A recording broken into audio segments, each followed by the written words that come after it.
ponerlo así, para no perderme la secuencia.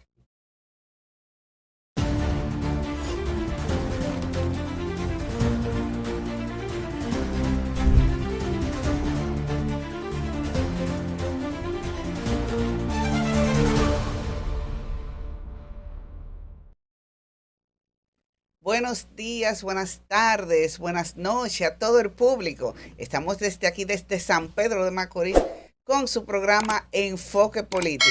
Como de costumbre, vistiéndonos de lujo. El compromiso suyo es suscribirse ahora mismo, suscríbase al canal de YouTube Enfoque Político, dele like a este video y a los demás videos, compártalo y active la campanita para que cada vez que nosotros colguemos pues estas entrevistas súper interesantes, pues usted puede estar ahí activo y no se pierda nada. Comparte este video ahora mismo a todo el mundo y dígale que arrancó el mejor podcast Enfoque Político. Hoy tenemos en este espacio un politólogo, licenciado en periodismo. Él es escritor, fue comunitario, político, ya lo dije, porque político es en todas las facetas. Está catalogado como el mejor estratega que existe en la República Dominicana, en el Caribe y en gran parte de Latinoamérica. Este programa se viste de gala, hay que editar eso. Este programa se viste de gala con la presencia del licenciado Sergio Cedeño. Sergio, saludos, ¿cómo estás? Gracias, Giselle. Un placer estar aquí en Oscar, dispuesto a responder tus preguntas e inquietudes. Así que muy agradecido. Gracias. No, yo estoy más y honrada pues por aceptar esta invitación. Señores, vamos a hablar con el Sergio, que quizás la mayoría de las personas no conoce. Hoy vamos a investigar un poquito más de él. Vemos que naces en Higüey. Correcto. Y llegas aquí a San Pedro, ¿a qué edad más o menos? Alrededor de los 5 años. Ah, no, pero entonces, ¿cómo es el asunto? Tú eres más macorizano. Tú eres más macorizano que los cangrejos. Así es. Viniste a los 5. Yo pensé que tú habías venido como gran parte de las personas a estudiar. Nosotros llegamos aquí en el 64, a finales. Yo recuerdo, nos mudamos ahí en Placer Bonito. Para mí fue una sorpresa increíble cuando nos levantábamos, ver la cantidad de cangrejos que salían del patio y caminando por todos los lados. Y tuve la oportunidad de que hice grandes amigos desde que llegué. Vivía patio con Moisés Vizcaíno y con un grupo de gente de San Pedro que después fueron destacadas figuras. Entonces, en el 65 lo pasamos en una parte en Placer Bonito con la guerra de abril. Sí. Una cantidad enorme de vehículos que veíamos llegar desde la capital huyendo al conflicto bélico.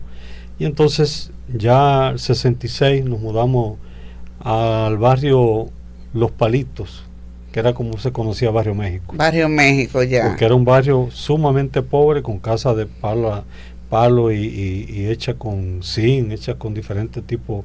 Después fue cambiando. Entonces nosotros éramos los pobres frente al barrio Evangelina, que eran los ricos. Sí. O sea, había una diferencia enorme. Que aún hay personas que las mantienen aún. Sí. Hay personas que las mantienen. Yo recuerdo, Sergio, que ya usted se casa con la madre de sus primeros hijos. Correcto. Y ya vivían entonces ahí en lo que es la Simón Bolívar. Y ahí tenían una panadería. Yo no vivía en la Simón Bolívar. Ahí yo me crié prácticamente en la 103, que es casi frente a la panadería. Nosotros teníamos la panadería ahí, que era la Carol, en el 82 más o menos se abrió esa panadería. Pero yo vivía, cuando me casé, en la callecita que sale de la cancha hacia el Dávila. Ese es como la Danilo Mendoza. Sí, y después entonces nos mudamos a la calle San Pedro. Ok. Ahí nos manteníamos, íbamos y veníamos al negocio, pero... Pero yo pensé que ahí entonces vivían como ahí mismo. No, ahí viven todavía mis padres. Sí, Parte de sí. mis hermanos, sí. Ok, yo pensé que entonces ustedes vivían como que ahí mismo, donde estaba la panadería, como que ahí vivía la familia. No, yo viví hasta la época en que me casé, que fue en el 79. Ya. Entonces salí del barrio, a donde conseguí una casa de alquiler que fue por la escuela Puerto Rico.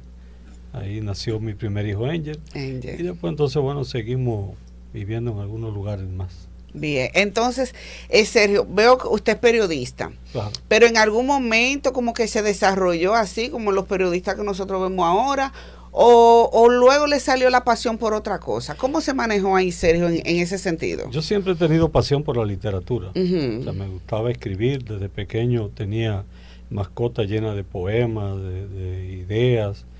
E incluso recuerdo que todavía siendo un adolescente participé en varios concursos de lo que hacía el obispado de Higüey a nivel de toda la región este, Ujú. con diferentes ensayos, y yo gané en 2 años consecutivos, gané los premios que se otorgaron ahí, siendo un carajito, como dicen. Entonces, ese interés y la pasión por la literatura, cuando se abrió la escuela de periodismo de la UCE, me inscribí y comencé a estudiar y terminé la carrera de licenciado en periodismo.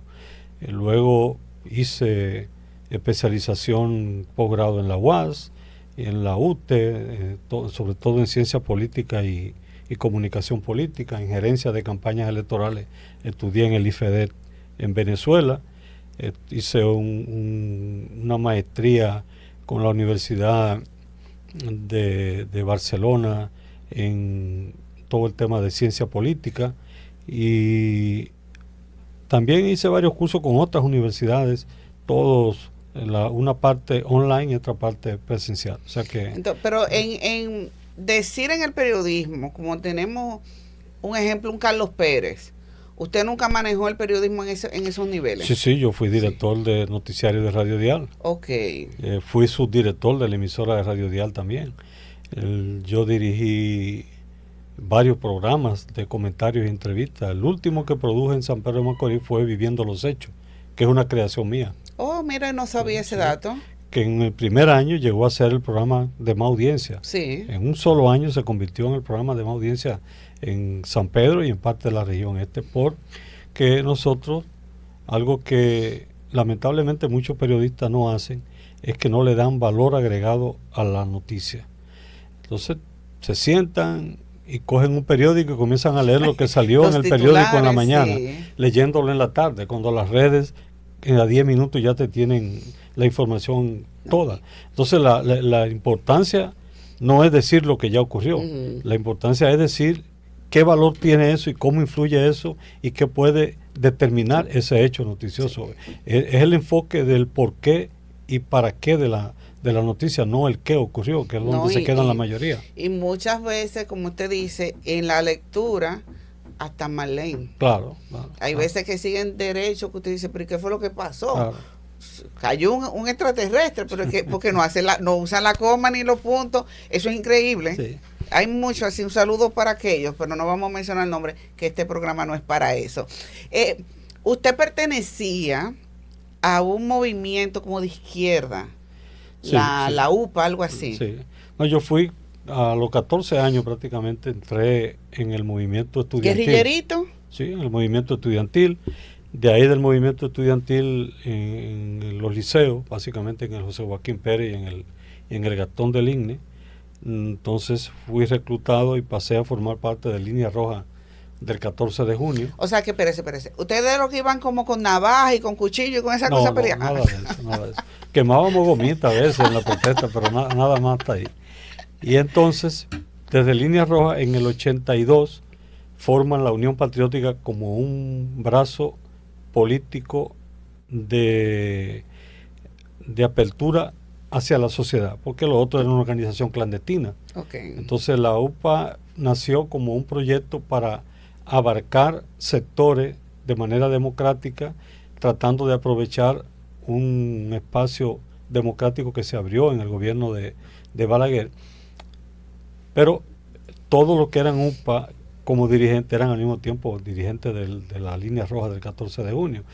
Y la idea era crecer hacia afuera con otra gente, pero para traerlo a la línea roja, no a la UPA. Yeah. Y la UPA sí tenía algunos elementos que eran de participación en el proceso electoral, y se participó en las elecciones del 82 y creo que en la otra siguiente elección. Entonces, aunque yo me di a conocer más en la UPA porque me pusieron como la figura pública de esa organización con alrededor de 20 y pico de años, 21 años, pero las decisiones de lo que se hacía en la UPA se tomaban en la línea roja del 14 de junio. Ok, entonces usted estuvo ahí, de ahí le sale ese amor por la política. No, mucho antes. Antes. Sí, antes. Yo tenía pasión por la política desde que veía, desde muchachito me gustaba. ¿Qué lo lleva a decir, esta es la línea que yo quiero? ¿Algún discurso emotivo? ¿Situaciones adversas en el país? ¿Qué es lo que dicen? Yo tengo que entrar para tratar de hacer la diferencia. A mí me impactó mucho cuando mataron los 3 jóvenes en Atomayor, en la época de Joaquín Balaguer.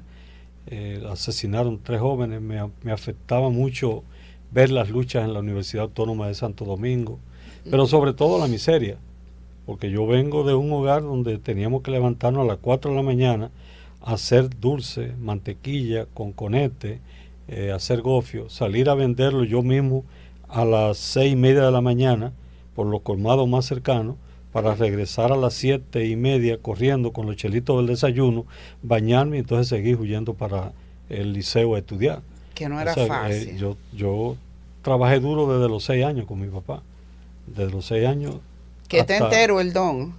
Ya, de la cabeza todavía. No, poco, pero tiene que tener como 100 años, un chin más. No, 90 y pico. Mi mamá está dura también, pero sí, ya también con... No, pero que para la edad se mantienen, porque yo tengo mucho que no veo al don, pero antes todavía se movilizaba solo, sí, tranquilo. Así es, ya hay que tenerlo, porque le tomó en una época con que cada vez que estaba solo, Ivy se montaba en una guagua de la Romana para ir a Higüey. Ay, Dios. A recordar y a cada rato nos llamaban de allá, que aquí está el hombre. Entonces ya hubo que comenzar a tomar medidas, porque sí, era un riesgo. No, claro. Había motoconchos que pasaban. No se va hoy, señor, para cobrarle los chelitos de llevarlo a la parada. No, porque hay gente que son vivas. Sergio, yo recuerdo ya para el 98, el tema político, cuando usted, no sé si antes ya lo había hecho, pero mi recuerdo es el 98, bajo el eslogan "esto lo cambio yo", que usted aspira a ser alcalde de San Pedro y gana también. ¿Fue la primera vez que usted aspiró? No, yo fui por la izquierda, candidato a la alcaldía en las elecciones del 86, creo que fue. Sí, okay. En el 86. No tenía casi ni la edad para ser candidato, pero el partido decidió que había que aprovechar eso. Esa efervescencia. Y para generar, entonces fueron como candidatos a diputados. Yo recuerdo Jaime Malones de Barrio México también, que vivía ahí en la Simón Bolívar cerca de mi casa. Fue Adrúbal Sepúlveda candidato a diputado. Creo que llevamos también en esa época como candidato a diputado a José Blanche. Era un grupo, y Pedro Rondón me parece que también fue candidato. Entonces decidimos tomar participación. Sabíamos que era imposible ganar un grupo de izquierda sin recursos pero de 9 o 10 partidos que participaron quedamos en 4º lugar. Okay. O sea que no hubo un mal desempeño, sí, para hacer un movimiento de izquierda.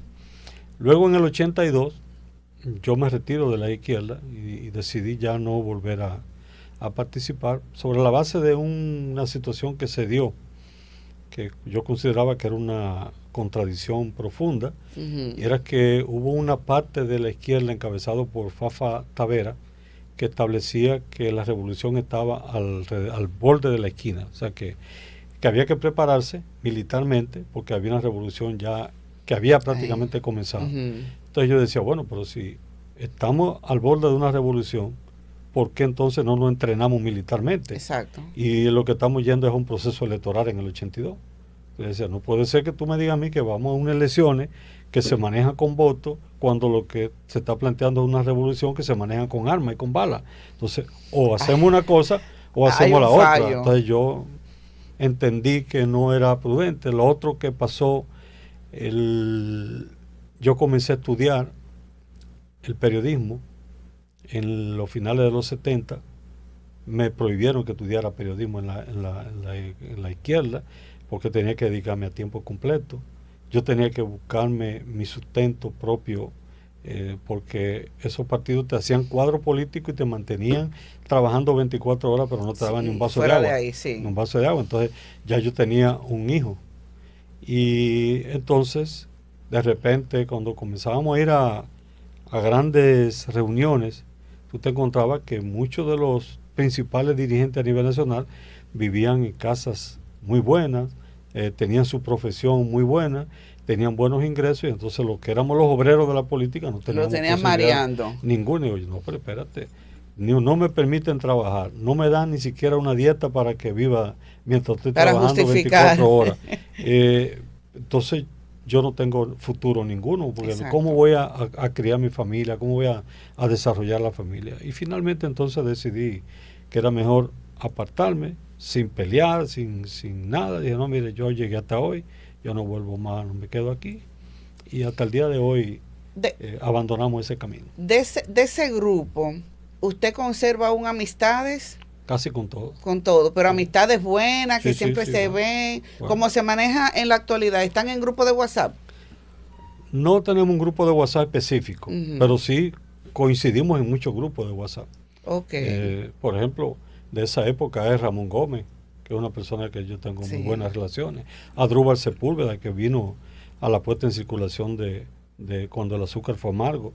Que sigue estando amarga. Sí. Sigue estando amarga. Muy amarga. Sí. Muy amarga. Y una ficción lo que han contado, que yo en la novela, aunque es una novela, pero muchos de los hechos que se narran son reales y verídicos totalmente.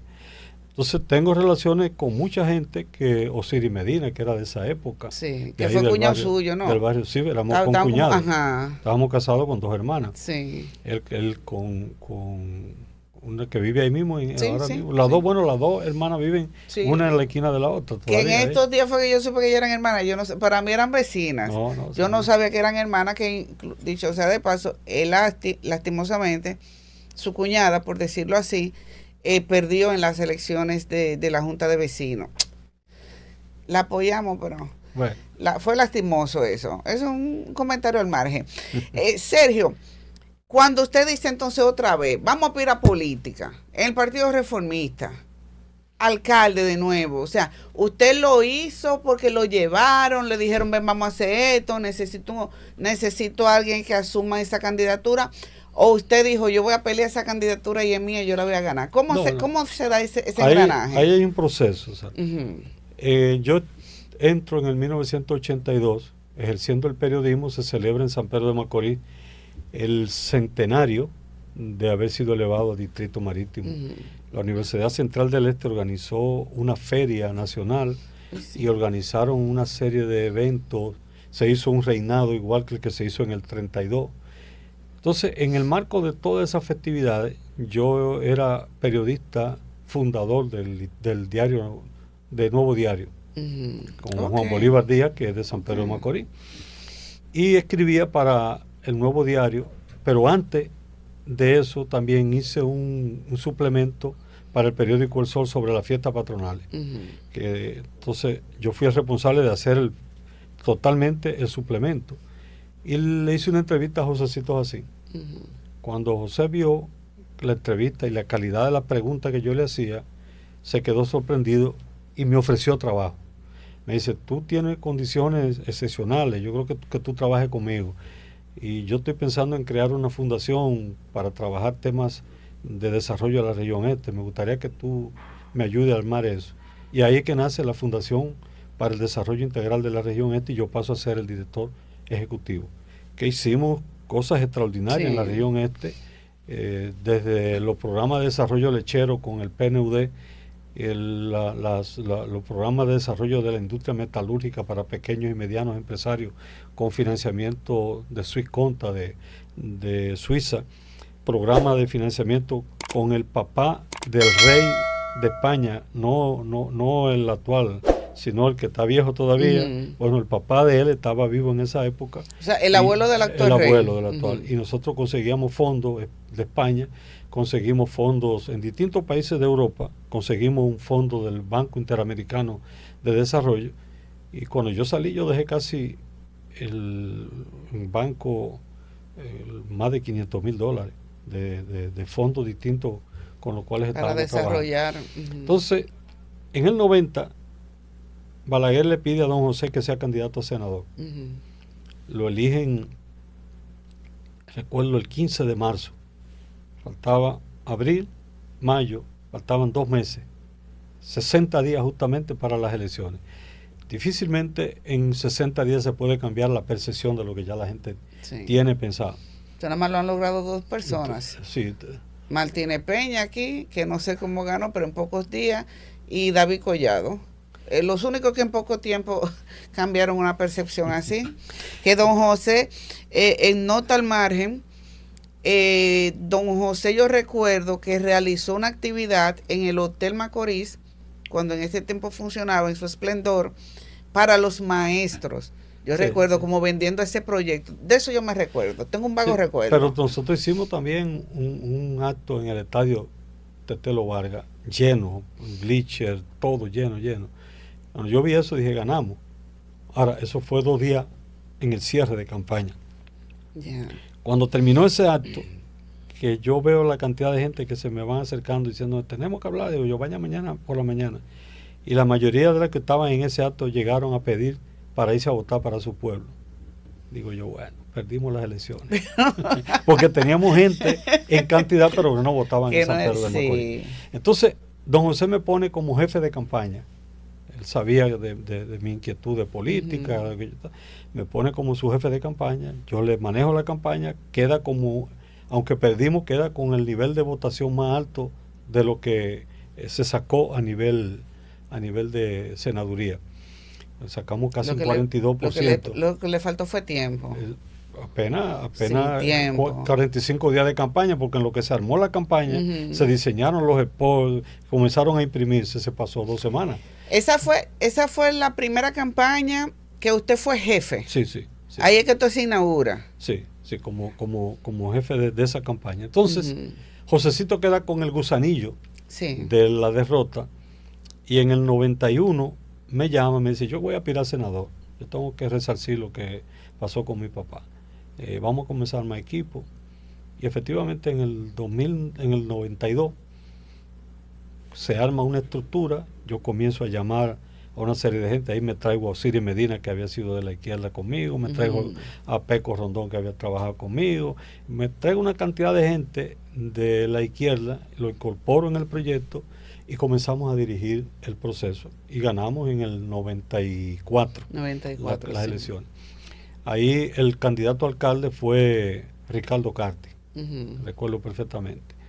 Entonces, en el 98 ya yo venía de haber trabajado con la campaña de don José. Entonces, ¿usted trabajó esa de Josecito? Sí. Ese fue su triunfo. Yo dirigí la de Josecito completa, el diseño completo de la de Josecito. Entonces, en el 98, cuando estamos discutiendo los temas de candidatura, la gente entendió en el equipo que yo podía ser quien representara mejor la candidatura a la alcaldía, por el hecho de que conocía el equipo, tenía ya la experiencia de armar las elecciones, y evidentemente que se necesitaba un guantú a la senaduría y a la alcaldía para poder consolidar el voto, porque eran el mismo día, no como son ahora separadas.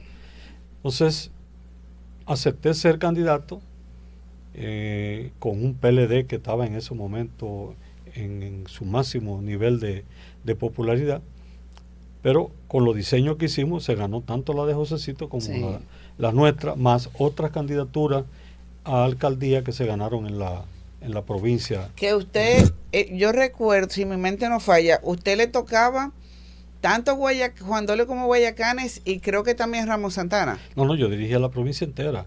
Yo amanecía recorriendo, yo agarraba, por ejemplo... No, o sea, usted era alcalde. Sí, no, sí, no, sí, sí. porque Guayacanes pertenece a San Pedro. Era un barrio Sí, prácticamente y de San Ramón Pedro. Santana también. No, Ramón Santana no. No, Ramón Santana Ok. es municipio de 1938. Ok, solamente era Guayacanes que Guayacanes. le tocaba a Pero usted. Juan Dolio, Villa del Mar, Sí, Guayacanes, toda lo esa conozco, área. toda esa área. Yo fui el alcalde también. Entonces, cuando me interrumpiste, se me fue la idea de lo que te iba a decir. Ay, perdón, perdón. Bueno. Ay, eso no es raro. Usted lo sabe que eso no es raro en mí. Sí.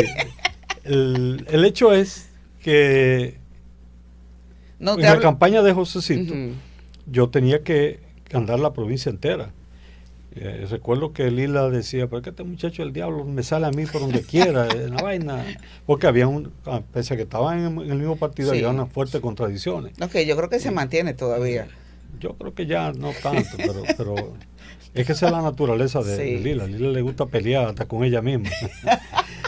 Es mi amiga y hermana, pero ese es su temperamento. Le gusta, sí. Entonces, a mí me tocó ir a manejar la campaña en cada lugar de la provincia. Yo era el que estaba, entonces no era fácil ser candidato en Macorís y también estar en Puerto, estar por ejemplo, yo agarraba y cogía, bueno, vamos a recorrer hoy las 60 comunidades de San José de los Llanos.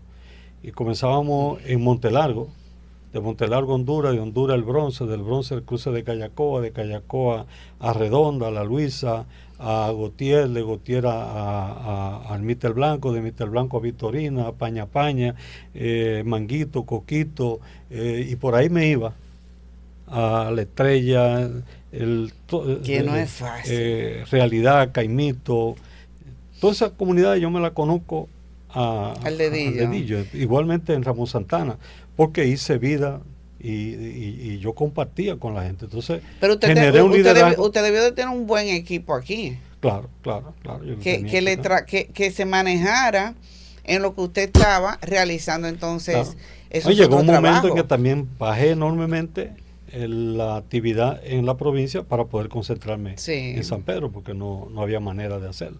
Llegó un momento, por ejemplo, en la parte final de la campaña, nosotros diseñamos con un mapa recorrer el municipio completo. Yo caminaba 3 horas en la mañana y 3 horas en la tarde en los barrios, con un mapa, con un equipo que iba diciendo, ya recorrimos esta calle, ahora vamos a otra, y otro equipo detrás que iba viendo quiénes respondían positivo y quiénes respondían negativo a los contactos que hacíamos. La persona que respondía negativo, entonces a ese equipo comenzaba a averiguar quién era y cómo le íbamos a llegar para convencerlo de que votara por nosotros. O sea, fue un trabajo extraordinario, muy bueno, muy bien diseñado. El hecho, por ejemplo, el eslogan de esto lo cambio yo, que impactó, pero que no fue solamente una frase vacía. Nosotros cogíamos un cartel grande con mi foto y donde quiera que había un vertedero se le sembraba a uno y decía, esto lo cambio yo. Donde quiera que había una laguna de aguas negras, íbamos y poníamos un letrero, esto lo cambio yo. Entonces la gente veía el mensaje, veía el problema y veía quién decía que iba a resolver ese problema. Entonces fue una campaña que impactó bastante y realmente pudimos avanzar. Luego, entonces, aunque seguí ejerciendo la política, entré en un problema que hoy día definitivamente, gracias a Dios, lo tengo ya resuelto. Y es que me movía entre la dualidad de ser político, participando como candidato y siendo asesor y consultor. Y eso es muy difícil, poder lograr triunfar en las dos áreas. O sea, y no solamente eso, licenciado, y excúseme, yo entiendo que tiene que ser una persona muy concentrada, muy inteligente y realmente tener como una maquinaria mental para poder manejar los dos temas, porque es que llega un momento en que el cuerpo se cansa, que hay alguna actividad extracurricular que uno tiene que participar, o sea, es muy complicado. Es un tema muy difícil. Es muy complicado. Entonces, por ejemplo, yo en el 2002 dirigí la campaña de José Enrique Suárez en Santiago. Yo iba 2 veces a la semana a Santiago, ganamos las elecciones. En el 2007 dirigí la primaria que ganó el amable Ariti Castro, las elecciones. contra todos los pronósticos, porque desde Quique Antún, que era mi jefe en el Partido Reformista, Josecito, Lila, Sergio Elena, Genao, toda la estructura de dirección histórica del partido estaba con Eduardo Estrella. Y yo decidí apoyar a Amable y le ganamos todo ello. O sea, ganamos la primaria interna. Después Amable se volvió un poco complicado con el tema de los puercos, los salamis, la cosa, y yo le dije que ese no podía ser el estilo de campaña, y entonces me retiré. Muy pintoresco. Me retiré.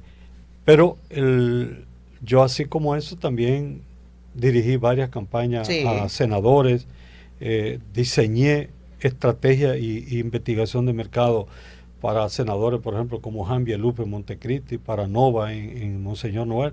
Yo debo tener más de 50 campañas en las que he diseñado, y debe llegar a 100 entre todas las que he participado en el país. Entonces, finalmente, por ejemplo, las últimas dos que asesoré aquí en Macorís, le gané. Yo fui el que dirigí la primaria donde ganó Franklin Peña, y después le dirigí la campaña cuando ganó la senaduría. O sea que hubo dos éxitos.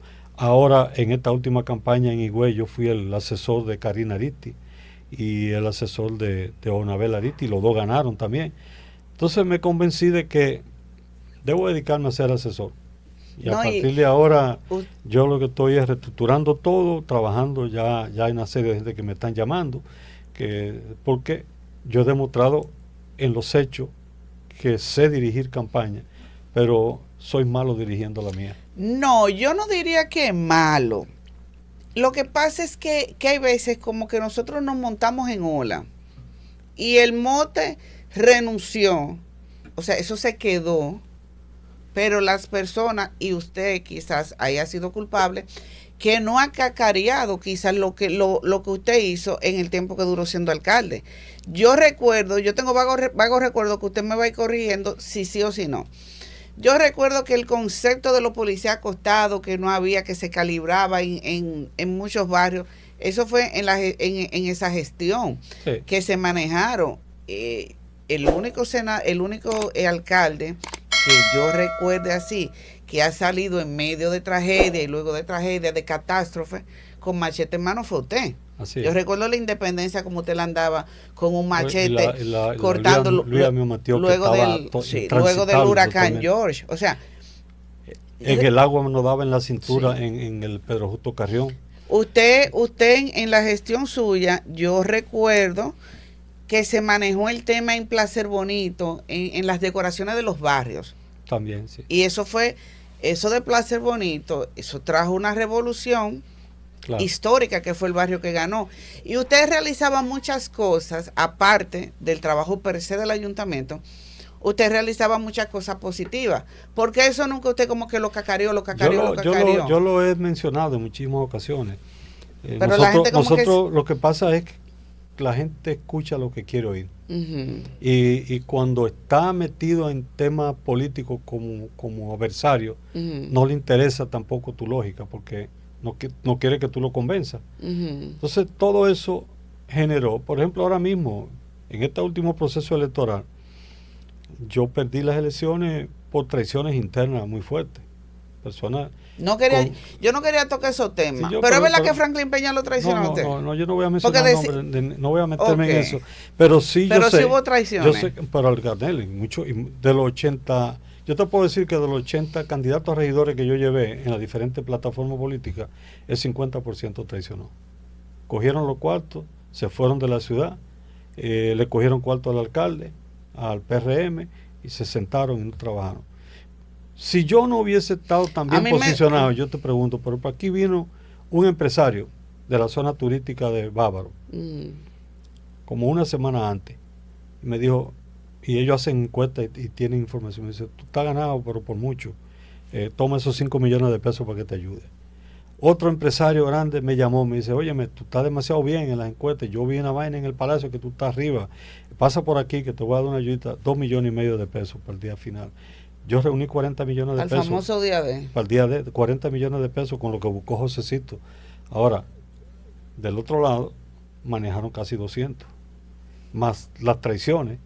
Eso no hay forma de competir con una realidad así. Yo siempre comentaba que yo soy de las personas que yo me mantengo como en una línea. Y quizás en ese accionar, pues hay veces que tú no te sales y hay veces que uno también está mal. Pero yo no soy de la gente que comparto que hoy en día yo voy a tener un afiche que diga Sergio Alcalde y mañana tener otro afiche como que así, de una vez como que cambiado así. Entonces tú dices, pero ¿y dónde está el criterio tuyo? ¿Dónde está tu ideología? Porque si yo sigo un candidato X, es porque yo tengo una ideología, Claro. un pensar que me identifico con ese candidato. Así es. Y ese otro candidato está ahí, no me identifico Pero con la él. ideología se ha ido al ¿Cómo carajo. es que se cambia? La ideología se ha ido. ¿Cómo es que eso se cambia tan rápido? Ya es que no es tan fácil, no es tan fácil. Hay una serie de valores que se han invertido y las campañas se han convertido en campañas muy costosas precisamente muy por costosa. eso. Entonces yo creo que primera vez que lo digo en un programa. Yo estuve ahora este fin de semana, desde el lunes, en la Cumbre Mundial de Comunicación Política en Punta Cana. Yo había participado en la cumbre de Argentina y en otra cumbre que se hizo en la UAS.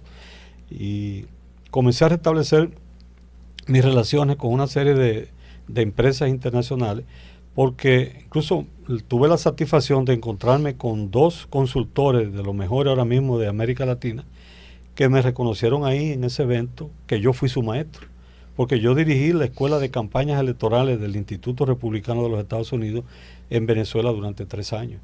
Yo me manejaba en todo Sudamérica dando cursos en Colombia, en el Perú, en Ecuador, en Argentina, todos esos países yo los visitaba, pero además en Centroamérica yo recorrí Nicaragua completo. Yo di 28 cursos en 28 provincias distintas de Nicaragua.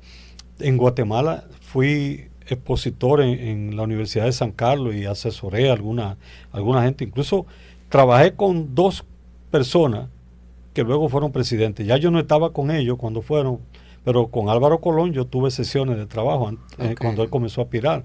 Y hay otro general que fue también, llegó a ser presidente, que tuvimos un par de sesiones en lo que me consultaron sobre cómo conducir parte de su campaña y yo los orienté y los asesoré.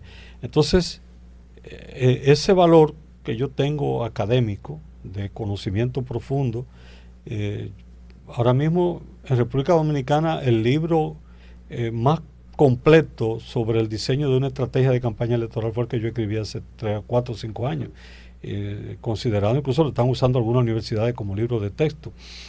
Entonces yo siento que mi valor ahora mismo ya no está en seguir aspirando a nada, no quiero ni me interesa, sino en retomar todo ese tema. Además yo tengo una empresa de encuesta que está reconocida por la Junta. Déjeme ponerle un picantico, porque la comida hay veces que ponerle su picantico. ¿Cuántas veces Sergio Cedeño ha dicho no vuelvo a aspirar? Y ha aspirado. Eso es cierto. La última vez en las elecciones pasadas tenía la decisión de no aspirar. Sí. Eso era así, pero entonces me llamó Josecito. Lo convencieron. Y Josecito me dijo, ¿cómo que te necesitamos? Mira, y ya nosotros habíamos estado distanciados mucho tiempo. Sí. Entonces, fue un trato tan cordial. Y me dice, no, yo busco el dinero, yo me encargo de ayudarte para que eso resuelva. Pero además, entonces, me plantean el PLD, Fuerza del Pueblo, el PRD y 5 partidos más. Y digo, contra 8 partidos, y yo que hago encuestas, porque tengo una compañía, que no quiero. No, porque es que al final la política se parece mucho cuando hay como es una adición. Sí. Es una adición, es un gusanillo que te va jalando. Pero me ha salido caro. Porque, por ejemplo, al final de cuentas, yo me gané 15 millones de pesos en asesoría y encuesta en estas últimas elecciones y lo gasté todo en la campaña mía. No, y de nada quedó de ver. Pero mucho, que debo. Pero entonces, ¿qué ocurre? Yo te puedo decir, hay campañas que yo he trabajado asesorando en las que con menos conocimiento y menos relación me he ganado 30 millones de pesos. Tranquilo. Entonces, si yo me puedo ganar una cantidad así o más, y estoy dando algo que a mí me gusta hacer, y en lo que yo soy bueno, en lo que yo puedo demostrar que sí, entonces, ¿para qué seguir aspirando? Pero este gobierno del PRM se ha caracterizado Porque los hijos de los hijos de los hijos de los que fueron están en el tren gubernamental. Que, si mi mente no falla, usted tiene 3 hijos grandes. Angel y las 2 hembras. Y un varón que es abogado, más otra hembra que está viviendo en Nueva York, que es artista de un segundo matrimonio. Ok. Sí. Y tiene un pequeño. Sí. Ya. Entonces, ¿tú tienes 6 hijos? 6. Ok. Yo de esos 2 yo no. Entonces, ¿el varón sí está aquí, el abogado? No, tiene un buffet en la capital. Ok. Entonces, bueno, ya yo no voy a aspirar más porque yo veo que yo puedo llegar y al último minuto hay una traición. Pero yo tengo el conocimiento, tengo la capacidad y sé cómo. ¿Por qué usted no ha impulsado a Angel o a Carol, una que se llama Carol, ¿verdad? Sí. Carol o la otra hembra. ¿Por qué usted no dice, déjame ir con el legado? No, yo no creo. Ellos no primero, son de política primero tampoco. A Angel no le gusta la política así. Él Para siempre me ha él. apoyado en la parte técnica. En temas electorales, Angel se ha preparado como uno de los mejores técnicos y te arma un diseño de toda la parte electoral y defensoría del voto de primera, porque lo ha aprendido conmigo en varios procesos. Carol a veces me ha apoyado, pero tampoco le gusta la política, le gustan otras cosas. Y la hija más grande no le gusta para nada la política. Entonces, el otro varón, que tiene como 28 años, él le está yendo muy bien como abogado. Yo logré que entrara en uno de los bufetes más importantes en la capital, que lo dirigen unos amigos míos. Y hoy día te habla inglés perfecto y está estudiando chino y se está especializando en derecho internacional. Y yo sé que me encontré con el jefe de esa oficina en la puesta en circulación del libro de Evangelina en la capital la semana pasada. Y me dijo, óyeme, es una lumbrera ese muchacho, va muy bien. Entonces, le gusta su derecho, le gusta su profesión. ¿Para qué uno de que meterle el gusanillo de que aspire? No es mejor dejarlo en su entonces, como ya Sergio ha dicho varias veces que no va y va, vamos a darle tiempo como al 27 a ver qué pasa. No, porque ¿qué ocurre? O sea, yo acabo de asumir un compromiso con la Universidad Central del Este para dirigir el Centro de Gobernanza para el Desarrollo Local. Es un centro que va a trabajar en 7 ejes estratégicos con una serie de temas de formación académica en el mundo de la política, en el mundo de los ayuntamientos, en el mundo de las comunidades de desarrollo. Entonces eso me va a llevar mucho tiempo. El otro tiempo que me queda lo tengo que dedicar a las asesorías y consultorías. Y el poquito más que pueda aprovechar es para seguir escribiendo. Que vamos a llegar con los libros ahora. Pero antes de entrar a los libros, a mí no me gusta el chisme, eso no me entretiene para nada. Pero dicen por ahí las voces, a veces es verdad o mentira, que usted sale del Partido Reformista por una discusión que tuvo con Inés Bryan, que paz descanse, y con Juancho Martínez por el tema de una candidatura a alcalde de aquí de San Pedro. No. Hubo esa discusión, pero Juancho y yo tenemos muy buena relación y con Inés también. Pero ese fue el motivo por el que usted salió del partido, ¿no? No, yo salí del partido porque como director ejecutivo que era, todo lo que se hacía en el Partido Reformista pasaba por mi mano, porque yo era el que estaba en la presidencia, en una oficina al lado de la oficina del presidente, y todo lo que llegaba para el presidente yo era el que lo manoseaba, lo veía y hacía los resúmenes. Entonces cuando él decide aspirar, mi amigo y hermano Quique Antún decide aspirar a la presidencia de la República, contratan a un español que tuvo también aquí exponiendo en Bávaro, y ese español le estaban pagando una gran cantidad de dinero como asesor, pero él quería que el trabajo lo hiciera yo. Te digo, pero a mí no me están pagando para ser el asesor es usted, entonces usted que tiene que diseñar lo que quiera hacer. Ahí fue cuando puso aquí que de Mojiganga. Exacto, entonces ahí viene, entonces querían que yo hiciera los trabajos, pero yo desde el primer momento dije que esa campaña no servía. Entonces el tipo como asesor comenzó a verme, primero que yo no hacía lo que él decía, porque acá si usted le están pagando una millonada para ser el diseñador, usted tiene su equipo, hágalo con él. Yo Claro. lo que tengo que ver si estamos de acuerdo con lo que usted ha hecho como producto, pero yo no puedo ser un empleado suyo. Exacto. Y gratuito. Pues usted me dice, me están dando 1.000.000 mensual, mira, coge Vamos, 100.000 exacto. para que me ayude, porque yo no tengo un técnico aquí, nadie sabe. Exacto. Pero no venir, no, hágame usted el trabajo y yo cobrar. Entonces así no. Entonces yo le dije... Y el punto positivo es mío. Sí. Entonces yo le dije al ingeniero, mire, ponerlo usted con una gafa negra, con un jaque negro de piel, Ujú. en Mañana, un país, tarde y noche. en un país tropical, para que se parezca a Bukele, que tiene 37 años, usted tiene 67 en esa época. Le digo yo no creo que ese sea el camino correcto. No hay forma de que usted pueda parecerse a Bukele, porque use la ropa que usa Bukele. Y yo comencé a cuestionar que esa campaña no iba a funcionar.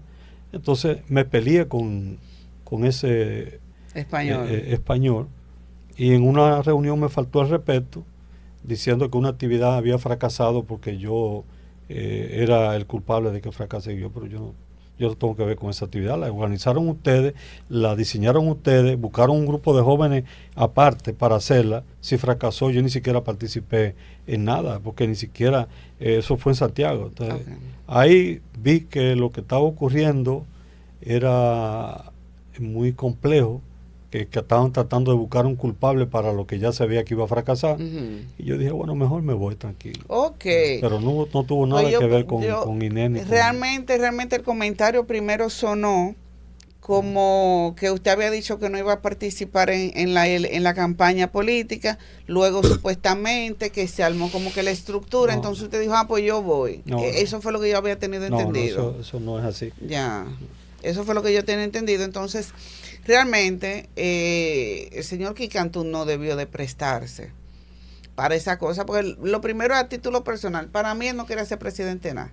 Para mí Quique lo que quería era sonar. Y entonces no sonó bonito. Por eso para mí. Sergio, vamos a hablar de estas joyas que gracias por el presente en un fin de semana ya tengo que hacer en este fin de semana. Yo lo escuché hablar a usted de que mensualmente, desde marzo me parece que era, hasta diciembre, usted iba a poner a circular un libro. Correcto. O sea, usted tuvo mucho tiempo después de las elecciones para acá, o ya ese trabajo estaba... Ya habían trabajos que tenían muchos años de investigación, en carpetas que yo tengo. Yo debo tener alrededor de 30 libros comenzados. Entonces voy trabajando en función de inspiración y de motivación, lo avanzo, lo voy dejando. Entonces, después de las elecciones, me tomé un año sabático, como se dice, me dediqué a completar investigaciones y a terminar libros. Este ya había sido publicado antes. Este es cuna del movimiento feminista dominicano. Correcto. Este lo tenemos aquí. Ya este había sido de antes. Sí. Este se tiene como 3 años, más o menos, que se publicó, 2 años y pico. Ese libro recoge, nosotros demostramos ahí que el movimiento feminista de la República Dominicana no nació en la capital, como han querido vender, o en Santiago, con la maestra destacada de allá, ahora se me va el nombre, sino que nació en San Pedro de Macorís. El que lo lea se va a dar cuenta por qué. Y lo que pasa es que como en San Pedro le quieren quitar mérito. Todo. Pero aquí nació en el 1922 la revista Fémina y representaba un movimiento de mujeres iberoamericanas. Entonces el movimiento surge aquí. Quieren decir que fue Abigail Mejía. Abigail Mejía, cuando matan a Trujillo en el 1800, a Lili en el 1899, su papá, que era el ministro de Justicia de Lili, se van a vivir a España. Ella tenía 10 años. Regresa en el 24, ya con alrededor de 30 años. Ella se destacó como poetisa, profesora en Barcelona, y viene al país después que ya la revista existe y que hay un movimiento creado. Entonces no es verdad que ella creó el movimiento lo crearon las mujeres petromacorizanas, y fueron las primeras que comenzaron a abogar por el voto femenino, que es un tema también, o sea, que nosotros debemos de rescatar y exigir que se le dé el mérito a Evangelina, a Angélica Petronila Gómez, a Consuelo Montalvo y a un grupo más de mujeres que se destacaron. Por ejemplo, la mujer dominicana apenas tiene 80 años que votó por primera vez, 84 años, porque fue en el, no, 82, fue en el 42, que en la elección del 42 que votó por primera vez. Y nosotros desde la década del 20 estábamos exigiendo en San Pedro de Macorís todas esas mujeres el derecho al voto, porque aquí había una gran cantidad de profesoras como... 20 y tanto, 22 después, 20 años después. Sí, entonces eso es un mérito importante. Claro. En el otro caso, pues nosotros creo que hemos demostrado que sí, que nació el movimiento feminista aquí. Eso es un debate que va a existir siempre, porque hay gente que va a decir que no, que es en la capital o que fue en Santiago, pero los datos y las pruebas y los hechos históricos y fue de San Pedro. Aquí tenemos cuando el azúcar fue amargo, que ahí es donde yo digo que para mí sigue estando amarga el azúcar.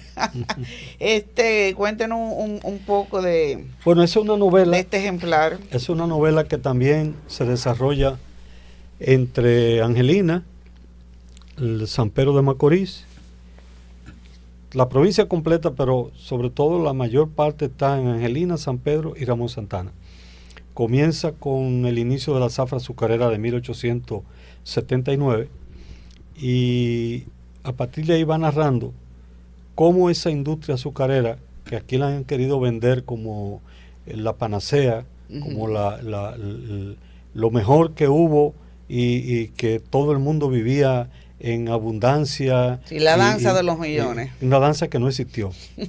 Yo ahora en el libro sobre la historia de San Pedro de Macorís, que va a salir próximamente, demuestro que esa danza no existió.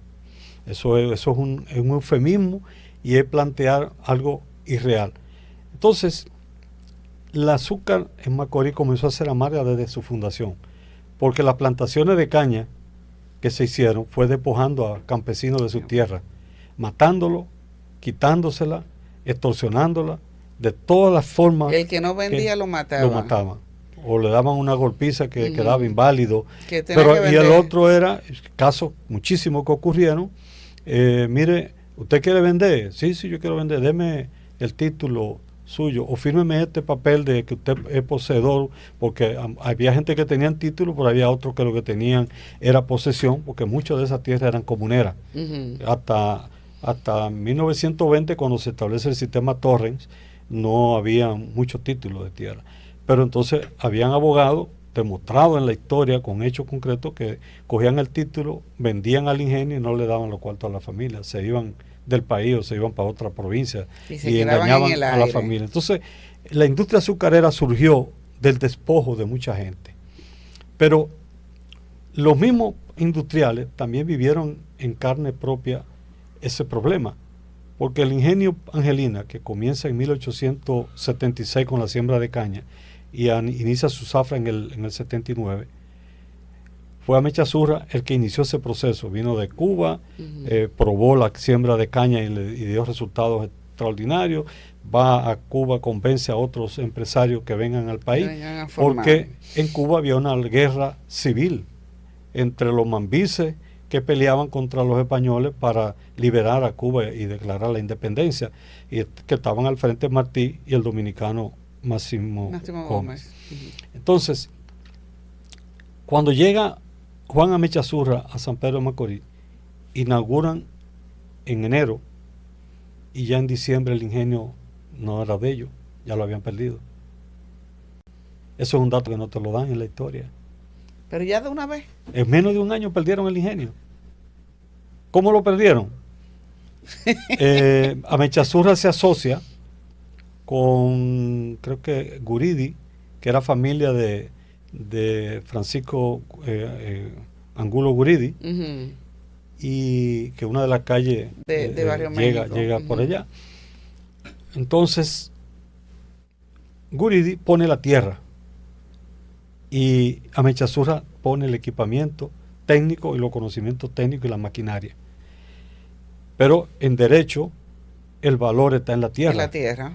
Entonces, Guridi había hipotecado la tierra a los Vicini. Los Vicini se quedaron calladitos, tranquilos. Y van a inaugurar. Cuando comenzó la zafra, llegaron con la notificación el pago o el ingenio. Y entonces ni Guridi tenía cuarto y Ni el otro América. tampoco tenía porque estaba comenzando la industria. Le ejecutaron el préstamo y se quedaron con el ingenio. Es así como se Es queda. amarga. Entonces eso es un Amarga sabor muy desde el amargo. Sí. Es un sabor muy amargo. Y si yo te comienzo a mencionar... Dios, pero una cosa, pero una cosa. Entonces, a partir de ahí, surge en el 1904 todo el tema de la guerrilla, producto de las injusticias que se cometían. Ujú.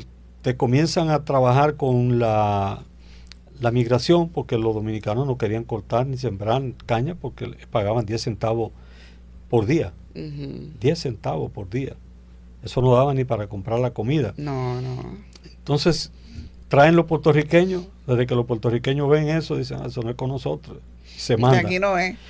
Traen entonces, comienzan a traer cocolo. Los cocolos tampoco les gusta, pero como hablaban inglés, y varios de esos ingenios, los ejecutivos eran de ingleses, Ujú. ¿qué ocurre? Que entonces fueron adaptándose, esos cocolos fueron subiendo en la escala y Exacto. salieron de los campos de caña de cultivarla y Ya para cortarla estar a trabajar en factoría, Exacto. que es donde se desarrollan la mayoría. Y por el otro lado, cuando fracasa la migración cocola para el corte de la caña, entonces entra la haitiana. Porque ya Eso- sigue existiendo el déficit. Sí, pero todo eso genera otra situación social que cuando tú la analizas más a profundidad en San Pedro de Macorís, te das cuenta de que parte de lo que se conoce como anomia social, que es el hecho de que a mí no me importa nada, que él se joda todo, Ujú. que yo Si no me tengo, toca a mí. ese tema, junto con la desagregación social que hay en San Pedro, producto de una falta de cohesión social en sí, tiene sus orígenes en ese nacimiento de la industria azucarera. Porque San Pedro de Macorís, en el 1879, cuando se inicia la industria, tenía 400 viviendas. El municipio de San Pedro de Macorís. No había hospitales, no había escuelas grandes, no había médicos, no había abogados. Era un campo. Ujú, Era un ujú. campo. Entonces, 3 Una años sabana. después, 3 años después lo hacen provincia. Por el hecho de que comienza un desarrollo importante de azúcar, pero no tenía infraestructura para nada. Hubo que comenzar de cero. ¿Y qué produce todo eso? Tiene más de 40 nacionalidades Ujú. viviendo en San Pedro de Macorís y diferentes grupos étnicos. Entonces comienza un proceso social que tiene que ver con que la gente se van segregando y agrupando por clase social y por sectores. Y tú te encuentras con que Villa Velázquez y Villa Providencia eran el barrio de los ricos, Ujú. y te encuentras con que Miramar era el barrio de los negros y de los pobres. Y que un negro no podía entrar al 2 de julio ni a la Casa España, no, la Casa España o el Casino Puertorriqueño, que eran los 3 clubes de clase alta que había en esa época que fueron surgiendo. No había forma. Todavía en los 70, me contaba anoche un amigo que vive en Estados Unidos, de aquí de Macorís, que él fue a un cumpleaños y como él era negro y descendiente de Cocol, no lo dejaron entrar. Yendo con la familia de la persona que iban a celebrar el cumpleaños, no lo dejaron entrar. En el 70 estamos hablando. Entonces, por eso es que tú ves que hay unos clubes de los ricos y en Miramar se crean las logias y los grupos ofélicos como respuesta. Y en Miramar se daban la clase en inglés. En Miramar se desarrollaron un estilo de cómo enterrar a los muertos distinto a como lo enterraban los otros. Eran prácticamente 2 sociedades segregadas, como ocurrió cuando Mandela en Sudáfrica. Entonces, una muy pobre, entonces ahí yo narro parte con el otro libro de Evangelina, muy pobre, donde en Macorís la cantidad de enfermedades que había, se llegó a declarar esta zona como no apta para vivir, porque la cantidad de mosquitos, todavía hay muchos mosquitos cuando llueve. Imagínense en esa, hace 100 y pico de años, la muerte por paludismo y el mismo dengue. Eso era en cantidad, pero la tuberculosis y la lepra por igual. Eso era aquí terrible. Entonces, la mayoría de los pobres andaban descalzos en San Pedro de Macorís. La mayoría de los pobres lo que tenían era una muda de ropa. La mayoría de los pobres no tenían leche para consumir, no tenían comida suficiente para consumir. Vivían en la pobreza absoluta, ganando sueldos de miseria. Eso hace que aquí lo que se conoce en el mundo como el movimiento Garvey, que fue un gran líder estadounidense que desarrolló un movimiento en defensa de los negros, creció en San Pedro de Macorís y logró un desarrollo enorme. Que eso es otro hecho que se desconoce y que yo lo voy a traer en el libro de historia de San Pedro de Macorís. Entonces, el azúcar para la gran mayoría de la población nunca fue dulce. No. Fue amarga. Entonces, y ahí es lo que yo trato de evidenciar con todas esas luchas. Ahí se recogen las luchas guerrilleras contra la ocupación norteamericana, aparecen las acciones de Urbano Gilbert, aparecen los guerrilleros Natera, todos esos guerrilleros que lucharon contra los americanos, al punto tal que también eran guerrilleros formidables porque prácticamente no fueron vencidos al final, pues, tuvieron que emplearse a fondo para terminar aniquilando a los guerrilleros porque Estados Unidos quería irse de Santo Domingo porque no era rentable económicamente, la inversión era mayor que lo que estaban recuperando ya. Entonces, licenciado, usted me está vendiendo un San Pedro. Qué difícil que alguien se lo compre. Usted lo tiene plasmado en su libro, pero aquí todavía hay políticos hoy en día que se sientan y hablan y dicen, vamos a volver al San Pedro de antes, a la tacita de oro. Entonces, ¿cuál fue esa tacita? Bueno, yo te voy a decir lo siguiente. Porque aquí siempre se ha vendido como esa... Eso es fácil. Esa ilusión óptica. Eso es fácil. Cuando comienza la Primera Guerra Mundial en 1914, ya San Pedro tenía todos los ingenios en producción azucarera. En el 18 se destruyen las plantaciones de zanahoria de Alemania, de Francia y de otros países europeos y cae la producción azucarera en Europa. Entonces, de 2 centavos que costaba el kilo de azúcar vendido en San Pedro de Macorís, se disparó a 22 centavos. Eso fue en el 1919. Okay. En 1919 fue el año de mayores ingresos de toda la historia que tuvo San Pedro de Macorís. Ingresos hasta por encima de lo que ingresó en la República Dominicana. Porque de 2 centavos subir a 22 es un crecimiento de un 2000% prácticamente. Sí. Pero ¿qué ocurre? Al año siguiente el azúcar volvió y bajó a 2 y pico. Eso ha estado normal. Entonces, pero ahí hay un problema peor, que otra parte amarga del azúcar. En el 1882 creo que fue, siendo presidente Monseñor de Meriño, al ver que se le estaban dando tantas facilidades a los industriales azucareros para instalarse, prácticamente libre de impuestos de todo, estableció un decreto, que yo lo recojo en el libro de historia que va a salir, donde plantea que para los ingenios conseguir las exoneraciones que le estaban dando de no pagar nada por toda la maquinaria, por todos los insumos, tenían que crear un colonato. Entonces, parte de la tierra que habían comprado los ingenios, Giselle, ven acá, te toma 500 tareas, te vamos a ayudar en la siembra y tú eres colono a partir de ahora. Y se crearon muchísimos colonos alrededor de los ingenios, con la tierra, pero sin ser propietario de la tierra primero. No, que hay mucha gente que tiene su postín porque son colonos. Sí, pero ¿qué ocurre? El ingenio creó un mecanismo donde ganaba por molienda y el colono ganaba por precio. Si el precio se caía y molían y tú perdías en la caña, entonces tú le quedabas debiendo al ingenio. Sí. Entonces, pero si el ingenio nunca perdía porque su ganancia era sobre molienda. Si molió 100 toneladas y la vendió al precio que sea, va a ganar porque él no está viendo el costo de la caña. El costo de la caña lo tienen otros. Él nada más está procesando y en el procesamiento siempre va a ganar. Entonces, ahí pasó en el 19 al 20 que como se dispararon los precios del azúcar, los colonos comenzaron a endeudarse comprando tierra porque dijeron esto es el mejor negocio. Sí. Y al caer al siguiente año, todos estaban endeudados y perdieron su tierra. Entonces ahí volvió el azúcar a ser sumamente amargo. Entonces tenemos también Evangelina Rodríguez, Polen Fecundo, vida y obra de la primera médico dominicana. Aquí entonces usted viene como con la historia de... Es un libro que... de Evangelina Rodríguez. Sí, y se entremezclan porque Evangelina llega en el 1886 aproximadamente a San Pedro de Macorís, que es cuando comienza el boom de la industria azucarera. Ujú. En esa época llegan también los hermanos del INE, traídos por Luisa Bermúdez. En esa época, un par de años después, llega Francisco Moscoso Puello con 10 años, que se convierte en uno de los grandes médicos viviendo en San Pedro de Macorís.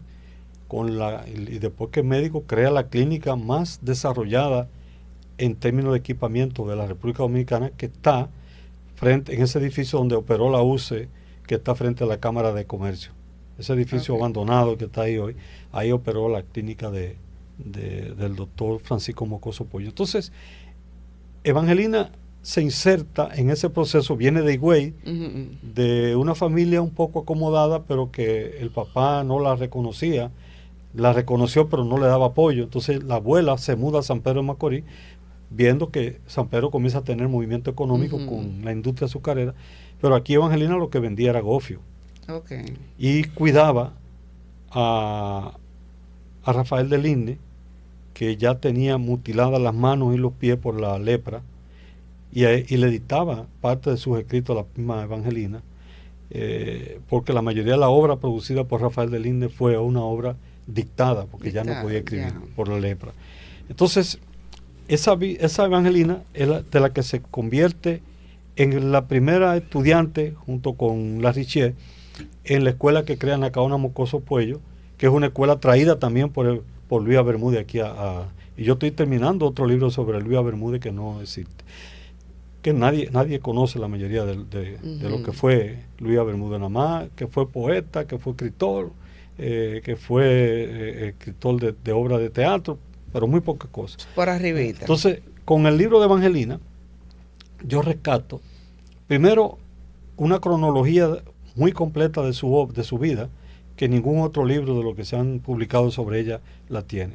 Yo logro alrededor de 80 ítems, datos concretos, sustentados en hechos documentables, de cómo evolucionó la vida desde que nació en Yuma, la bautizaron en Higüey, en la Basílica San Dionisio, llega a San Pedro, se hace médico. Ahora, imagínate en una sociedad como la que yo te expliqué más tarde, dividida, segregada, donde los negros vivían de un lado, los ricos del otro. Ella era negra, desaliñada, fea. No encajaba en esa sociedad. Le tocó su mera mano. No encajaba. Entonces, pero tenía una fortaleza espiritual increíble. Y se hizo maestra normal y decidió estudiar. No la quisieron aceptar porque era la primera mujer que intentaba inscribirse en una universidad. Tuvo que intervenir muchísima gente, incluyendo familiares de Monseñor de Meriño, para que la pudieran aceptar. Termina la carrera con muchísimo esfuerzo, siendo maestra en el día, dirigiendo una escuela nocturna de obreros y sacrificándose enormemente. Cuando termina, no la quieren examinar para el grado de tesis, porque seguían todavía los criterios machistas de que una mujer no podía ser médico. Cuando muere el rector de la universidad, que se oponía a que ella hiciera la validación de la tesis, entonces es que la examinan y pasa. Pero cuando logra eso, entonces entran las fuerzas norteamericanas en ocupación y le niegan el título hasta el 1919. Ella termina en el 11 y dura 9 años prácticamente graduada, sin poder ejercer más que en los campos. Se iba a Ramón Santana y se iba lejos a ejercer, porque no tenía el título. Y sin título podía ser un riesgo. Entonces esa mujer maltratada, humillada, poco reconocida, que la llamaban marimacho, que prácticamente no socializaba con nadie, es una mujer extraordinaria, hablaba entre 4 y 5 idiomas. O sea, aprendió francés porque quería ir a Francia a estudiar y lo hablaba perfecto. Aquí en Macorís lo aprendió. Aprendió italiano, aprendió inglés, hablaba el español van 4 y comenzó a estudiar árabe con uno de los árabes que vivía aquí en Macorís. Entonces, una mujer una eminencia, que viene de orígenes muy humildes, que se hace maestra normal Y de las 4 o 3 maestras normales que se gradúan en la primera graduación en el Instituto Salomé Ureña en la capital, la más pobre, que era ella, saca las mejores notas y es la que ponen a dar el discurso de agradecimiento por la graduanda. Entonces, valorar esa vida es importante para una mujer que se adelantó 100 años a su época y escribe en 1915 un libro que se llama Grano de Polen. De ahí el título de Polen Fecundo. Ajá. Esa obra está compilada dentro de este libro, está recogida, así como un cuento que ella publicó y 3 poesías que logramos rescatar, porque ella también escribía mucho poesía, pero en su época de locura, porque cayó en locura total, la mayoría de esos trabajos se perdieron. Ahí también se recogen los artículos que ella publicó en la revista Fémina, que fueron muchos, y se recogen también otros trabajos de autores que hablan sobre la vida de Evangelina. Lo lamentable de todo esto es que ella trae desde Francia, con una especialidad en ginecotetricia, trae una serie de programas como La Gota de Leche para niños. Fue la primera mujer que se metía en los cabarets y sacaba a la mujer y la trataba para la gonorrea y la sífilis y todo ese tipo de enfermedades. Él trabajó con diferentes programas de tuberculosis, incluso creó un centro de tuberculosis en Macorís. Tiene más de 25 o 30 iniciativas médicas. La primer médico en medicina familiar, la primer médico en medicina social. Sin embargo, el acosamiento de los hombres y la forma en que la trató Trujillo, que cuando va al primer congreso de médicos en el 33, ella expuso una tesis brillante, pero no mencionó a Trujillo. Y a partir de ahí no la dejaron entrar al segundo congreso. Cuando ella fue al segundo congreso le prohibieron la entrada y la sacaron. Y tuvo que irse a la casa de una amiga en Santo Domingo, y de ahí comenzaron las crisis nerviosas y comenzaron los episodios de locura. Entonces, una mujer que da tanto a San Pedro de Macorís, tú sabes lo que dice, y yo lo recojo en un cuento que escribí sobre ella, que está en el último trabajo del libro. Evangelina murió de hambre. Dice el certificado de defunción. De defunción. De hambre murió. Entonces, es una injusticia y yo trato de rescatar parte de eso con la publicación del libro. Con estos libros, Sergio, que son a veces tan importantes porque hablan de historia, de realidades que han pasado en la vida aquí en San Pedro.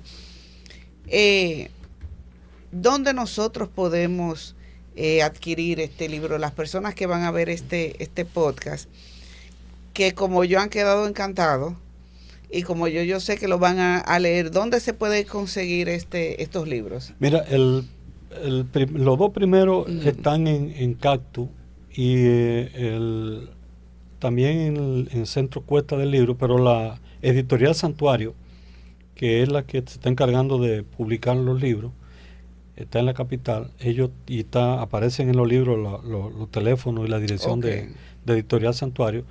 Ustedes lo piden cualquiera y se lo mandan a su casa por un servicio de correo personalizado. O sea que te dice, bueno, paga el libro, una transferencia y al otro día le llega el libro. Usted recibe su ejemplar. Sí, ahí se puede conseguir. También contactándonos a nosotros, aquí en Macorís yo tengo en la casa, o sea que por ahí puede también conseguirlo. Yo sé que vale la pena leerlo, porque es bueno uno documentarse y saber, como digo yo, el saber no pesa. Claro. Y realmente son una joya. Gracias de nuevo por el regalo.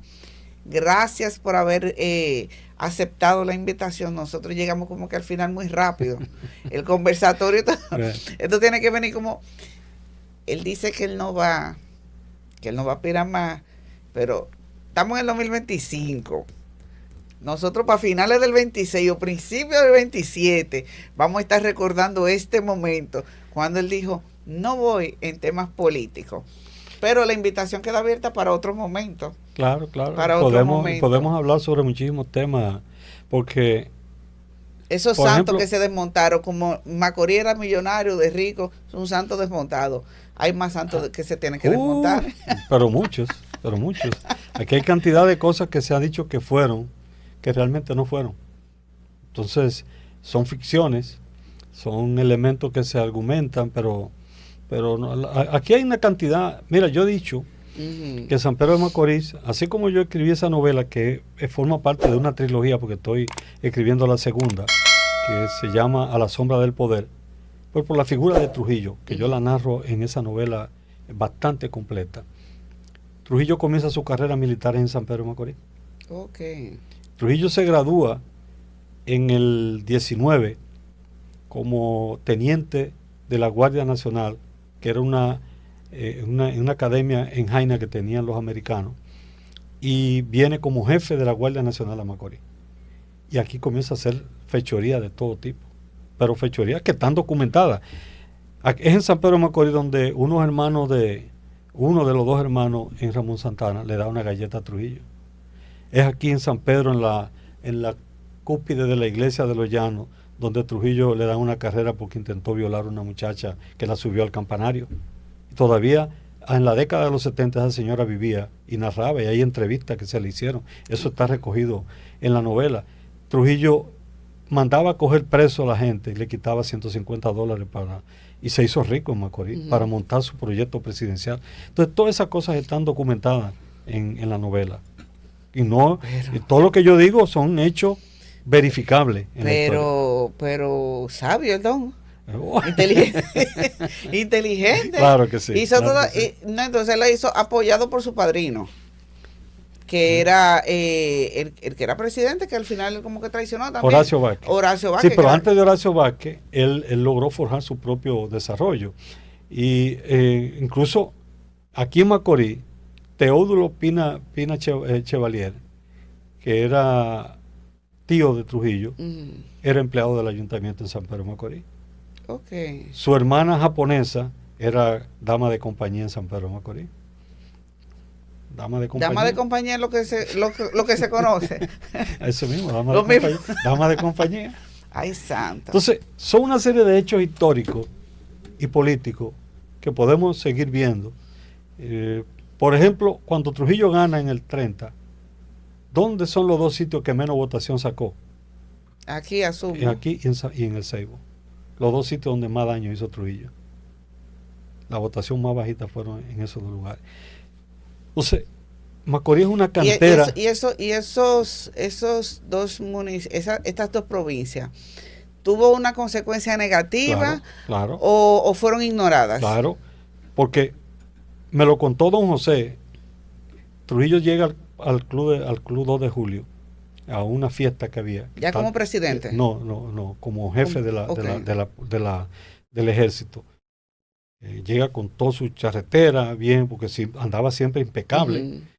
Y cuando va a entrar, le prohíben el paso, porque además de que era un mulato, y eso era un club de blanco, llegó con una novia, una querida. Y entonces una sociedad donde nada más con las esposas. Digna. Al final, como él era el jefe de la guardia en la provincia entera, lo dejaron entrar a él, pero a la mujer no. Y me contó don José Jacín. Ay, mi madre. Que él tuvo que llevarse a la señora a que durmiera en su casa, que donde se vivía ahí frente al parque. Sí. Y entonces, Trujillo nunca perdonó a San Pedro de Macorís que le hicieran eso. No, pero claro. Pero el único sitio en el país donde a Trujillo lo condenaron por cheques sin fondo fue en Macorís. Uno que era juez de los dueños de la farmacia que está frente al parque, que eran los Febles, era uno de ellos, era juez, lo condenó a 3 años.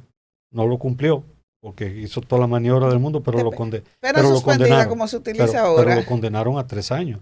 Entonces, hay una cantidad de documentos sobre la labor de cuatrero, de asesino, de todas las barbaridades que hacía Trujillo. Y es aquí justamente en San Pedro de Macorís donde una vez gana, muchas de las primeras personas que se exilian y se van fuera del país porque no estaban de acuerdo con Trujillo es de San Pedro de Macorís. Y todo eso está ahí en la historia. Yo no sé por qué todos esos hechos no se han ido recuperando para que conozcamos. Entonces, producto de esa realidad, yo me he propuesto no solamente 2 tomos sobre la historia de San Pedro de Macorís, que va a recoger todos esos elementos.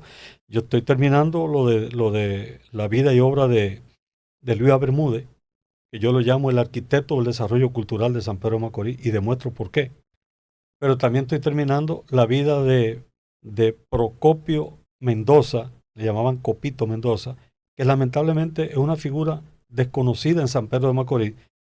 Fue el mejor caricaturista que ha tenido la República Dominicana en su tiempo. Murió loco también en El Padre Villini. Y sus caricaturas están consideradas como ejemplos de las mejores caricaturas que se puedan diseñar en su época. Yo he logrado recuperar casi 80 caricaturas en diferentes archivos nacionales e internacionales y lo voy a publicar junto con una breve síntesis biográfica de su vida. Y así voy a tratar de ir recuperando. Por ejemplo, estoy escribiendo otra novela sobre la vida de Gastón del Igne. Gastón del Igne, que ve morir a su hermano desmembrado. Cuando tú lees la poesía de Gastón del Igne, es una poesía de angustia, de dolor, de tristeza, porque la persona que él más amaba, que era su hermano, él lo fue viendo cómo se decomponía su cuerpo permanentemente. Pero después, cuando él dice, yo no voy a permitir, si me enfermo o me contagio como mi hermano, yo no voy a permitir vivir la vida que él vivió. Y efectivamente, Rafael del Igne muere en el 1903 y poco después se descubre que Gastón tiene la misma enfermedad, lucha contra la enfermedad buscando soluciones hasta el 13, cuando en el 13 no logra resolver. Sin esperanza. En la cama se da un tiro leyendo un libro que se llama Venga la muerte de Lamartine. Entonces, ese drama humano también da para buena novela. Y aquí hay cantidad de cosas, temas puntuales que no han sido rescatados. 1946, 1947, las luchas obreras en contra del gobierno de Trujillo con Mauricio Báez. El mismo don José, con el que yo tenía una relación muy buena, don José es así mi padre, ¿no? El viejo. Nos juntábamos a beber trago y a tocar guitarra porque a él le encantaba esos canes de patio. Él me dice que él mismo fue el que llevó a Mauricio Báez al barco y logró meterlo para que se fuera a Cuba. Después lo matan en Cuba, pero solamente ese proceso de la lucha obrera en Macorís y cómo sale y viene a Macorís primero el Mauricio Báez y después cómo lo mata, eso da para otra novela también. Sí. Y así hay cantidad de temas. Y don José le gustaba mucho, ella en su parte final, en los últimos años de vida, le gustaba mucho estar en la universidad. Y ahí yo tuve la oportunidad de varias veces sentarme con el don y él siempre como que hablaba de todas esas cosas. Claro. Y siempre hacía remembranza de ese tiempo de antes, por decirlo de esa manera. Así es. Un historiador innato, porque le encantaba todo eso. Claro. Mira, el tiempo se ha acabado, pero es que, Dios mío, es que esto es 2 programas. Ya para finalizar, metiéndole un chin de sazoncito, en el San Pedro que todo el mundo siempre ha añorado y siempre le ha vendido al público, porque en campaña siempre se vende este San Pedro de antes, de que todos éramos ricos, para traerlo a una realidad. Dentro de ese sentir de San Pedro, y así de manera rápida, está el puerto. El puerto siempre ha sido una promesa. Incluso, yo creo que hasta usted mismo, yo llegué a decirle en campaña, yo digo, si es para prometer del puerto, mejor voleamos los temas, porque siempre se ha prometido como el puerto a un grupo de personas para que le crean. ¿Es factible el puerto como se está vendiendo hoy en día, que vamos a estar recibiendo ferries 6 días a la semana de Mayagüez para acá? ¿Usted cree que realmente va a ser realidad esto que se está vendiendo con lo que antes quizás se vivió? Mira, lo primero es que es una utopía pretender construir un puerto de carga en San Pedro de Macorís, como han planteado muchísima gente. Cuando yo lo escucho hablar de eso, me da pena y a veces hasta me sonrío, porque es el desconocimiento más atroz que puede tener una persona para hablar de que Macorís necesita un puerto de carga y de carga. Cuando tenemos a 20 minutos el puerto multimodal de Boca Chica, con la inversión más grande y con la capacidad de todo el Caribe de mayor cantidad de carga y de carga. Sí. Entonces no es verdad que nadie va a invertir en un segundo puerto, a menos que no haya una serie de condiciones extraordinarias. Pero olvidémonos de eso y digamos que sí, que se dan las condiciones. El segundo problema es que el calado de aquí, de la entrada de la ría, no permite buques de gran calado ni de gran peso, porque es bajito. Entonces, tú no puedes traer un barco con 2.000 furgones, porque el peso de ese barco te va a encallar de inmediato. Y tampoco podemos poner una manguera para llenar el río. No. Pero entonces viene el otro problema. Viene el otro problema. ¿Dónde tú vas a colocar 3.000 furgones? ¿Dónde va a colocar las grúas gigantes que se ponen para mover los furgones? Si ese pedacito de puerto, del muelle que hay ahí, no tiene espacio. Porque de un lado está Ferquido, que no debía de estar ahí. Porque se supone que Ferquido, con productos químicos peligrosos que pueden hacer explosión en cualquier momento, debía de estar en un lugar mucho más lejano. Sin embargo, sigue ahí con la mitad del puerto, porque hay un lado completo que lo tiene. Sí. Entonces, en el otro lado... Atento a ello, dice. Bueno. Dice. Sí. Entonces, para que se pueda hacer un puerto de carga y descarga de furgones, ahí, tiene que irse la roca entera y una gran parte de Miramar. Destruirla para poder hacerlo. Pudiera haberse hecho un puerto de aquel lado, pero habría que ver si las condiciones del mar también lo permiten. Pero de este lado no hay. Yo creo que de aquel lado iba a ser más factible. Pudiera ser con unos anexos de espigones que le permitan crear hacia el mar la superficie, y entonces por ahí eso pudiera ser más fácil. Pero de este lado no hay condiciones de ningún tipo para crear un puerto. Eso en carga y descarga. Turístico. Una idea loable, buena posiblemente, pero cuando vengan 2.000 turistas diarios durante 6 días, ponle 5 días, son 10.000 turistas, vienen hoy y se quedan aquí haciendo turismo y se van en 3 días porque vienen a turistear. ¿Dónde van a alojarlo en San Pedro de Macorís? ¿Dónde está la infraestructura de restaurantes y de hoteles para recibirlo? ¿Dónde están los servicios de esta ciudad para poder darle a esos turistas? No, hasta yo voy a empezar a tener mi casa en el tema de los Airbnb, y yo misma le cocino, porque realmente estamos pero con las condiciones de insalubridad del pueblo. Estamos escasos de eso. Yo decía justamente hoy en la mañana que en mi programa de radio que se debería de hacer una alianza quizás con el alcalde de Guayacanes, para que por lo menos el dinero se quede en la provincia, y no que esos turistas tengan que irse a Romana o tengan que irse a Higüey como cerca, porque realmente aquí en San Pedro no tenemos infraestructuras. Exacto. Para poder lo que va a ocurrir es que esos turistas se van a ir. Manejarlo con pero además de eso, yo le diría, si es verdad que va a venir ese ferry, debió de estarse discutiendo hace tiempo cómo se van a transportar esa gente cuando salgan, cuántos taxis se necesitan, cómo serían esas infraestructuras de despachar los taxis a llevarlo a diferentes lugares, para ir creando esa infraestructura que no la tenemos tampoco. No. Porque aquí no hay, aquí en Macorís deben haber como 10 taxitas, yo creo, no más de ahí. Porque ahora todo el mundo quiere tener vehículos. Sí, pero sí. Taxitas oficiales no llegan a 10, yo creo, no llegan a 10. Es que solamente que yo sepa, solamente hay una... En Jumbo tú encuentras 2 o 3.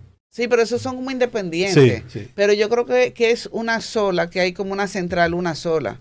Aparte de lo que son de plataforma, que la mayoría están en plataforma, pero como que es una sola que hay. Exacto. Aquí. Entonces, comenzando por ahí, ¿qué le vamos a brindar?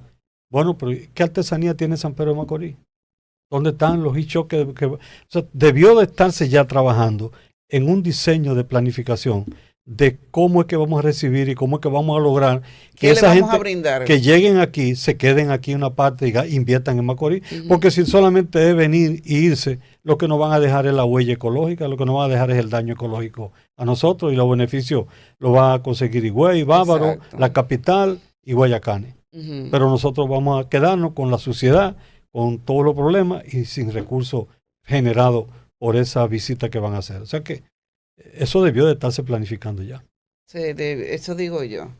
Se debió, y hay muchas cosas que se presentaron, incluso cuando el presidente Luis Abinader vino, hace un año y algo, en el tema de la semanal, él presentó un proyecto y de eso no hemos visto todavía el primer Picasso. Pero que ese proyecto en el fondo era la compañía Baleares, Sí. que iba a invertir los 100 millones de dólares Sí, pero, en el desarrollo de la infraestructura de Puerto Rico y en otras infraestructuras, porque ellos tienen barcos que se mueven por distintas islas del Caribe. Entonces lo que querían era hacer una conexión Puerto Rico, República Dominicana y otras islas para brindar un servicio turístico que para pudiera ampliar su conocer. cartelera. Exacto, exacto. Pero en ese sentido, evidentemente, hay que cumplir con una serie de requisitos que aquí no lo tenemos actualmente. Que tú te metes, tú dices, ¿cuáles restaurantes? Lo que tenemos son algunos 4 o 5 restaurantes.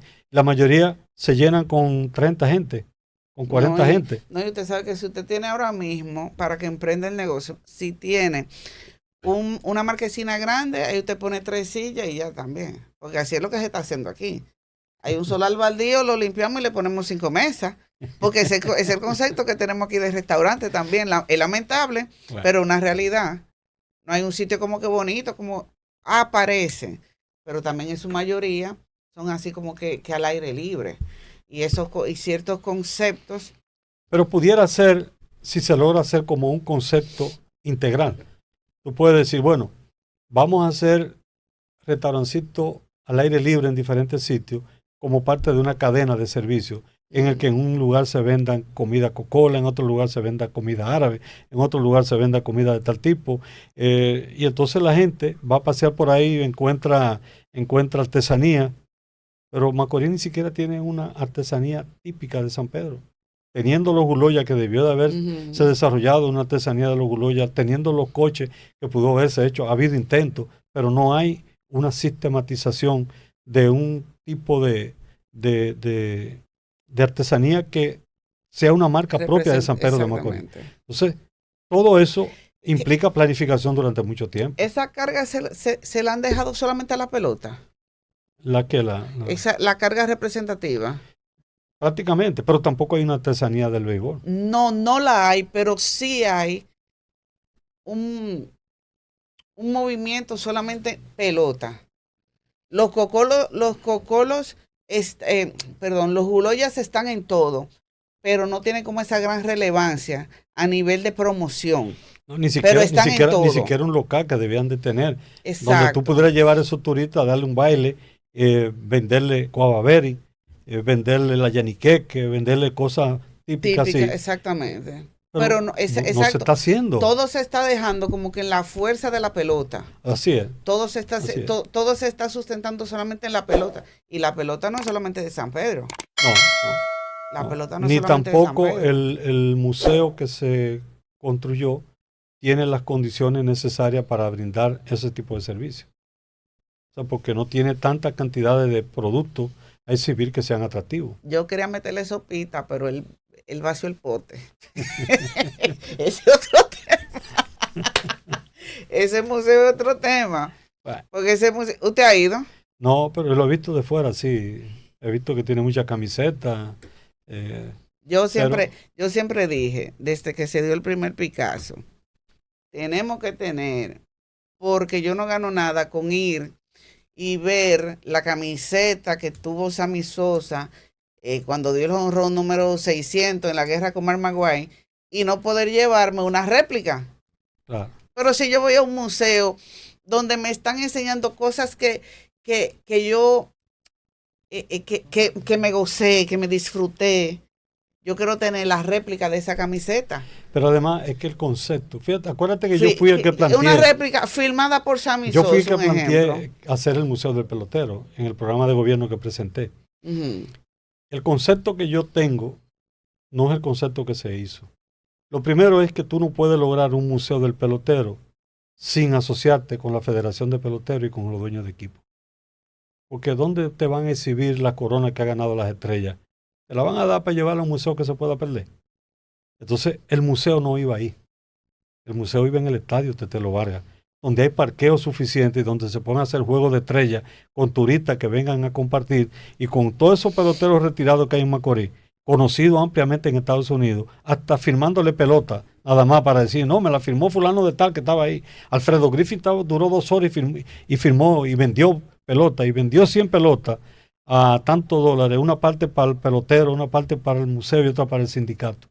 Entonces, tenía que ser una estrategia de ganar de todos los sectores. Claro. Pero ¿y quién va a darle un anillo que vale $1 millón de una serie mundial para que lo tengan en un museo cuando no está ganando nada por esa exhibición y además corre riesgo de que se lo roben? De que se pierda. ¿Eh? Entonces, lo que fue eso, el museo, yo nunca estuve de acuerdo que se realizara ahí. Yo siempre lo decía justamente en el área del play, porque si es de pelotero, tiene que estar cerca del estadio. Ahí es que va. Igual que un mural de peloteros que se hizo próximo al oncológico. Ajá. Hay un mural de peloteros también. Entonces yo decía, pero tan buena pared que tiene el estadio. Así es. Porque hay que llevar la cara para aquel lado. En el estadio, el que viene de octubre a enero, el que viene a ver los juegos de pelota, se para ahí en su pelotero favorito y se tira su foto. Así es. Pero bueno, señores, esta conversación, esto tiene que seguir más adelante. Más adelante lo vamos a volver a invitar. No se preocupen. Mientras tanto, ya ustedes saben que aquí en San Pedro de Macorís está la papelería Cactus, donde pueden adquirir los libros del licenciado Sergio Cedeño, también comunicarse con él directamente, y en Casa Cuesta, para que usted disfrute de la buena lectura y conozca un poco de los orígenes y de las personalidades de aquí de San Pedro de Macorís. Nosotros llegamos a la parte final de este enfoque político con Giselle Pérez, agradeciendo la participación del distinguido político, estratega, licenciado, padre, esposo, hijo, todos los términos positivos que usted quiera otorgarle al licenciado Sergio Cedeño. Sergio, gracias por haber compartido con nosotros. Muchas gracias. Ay.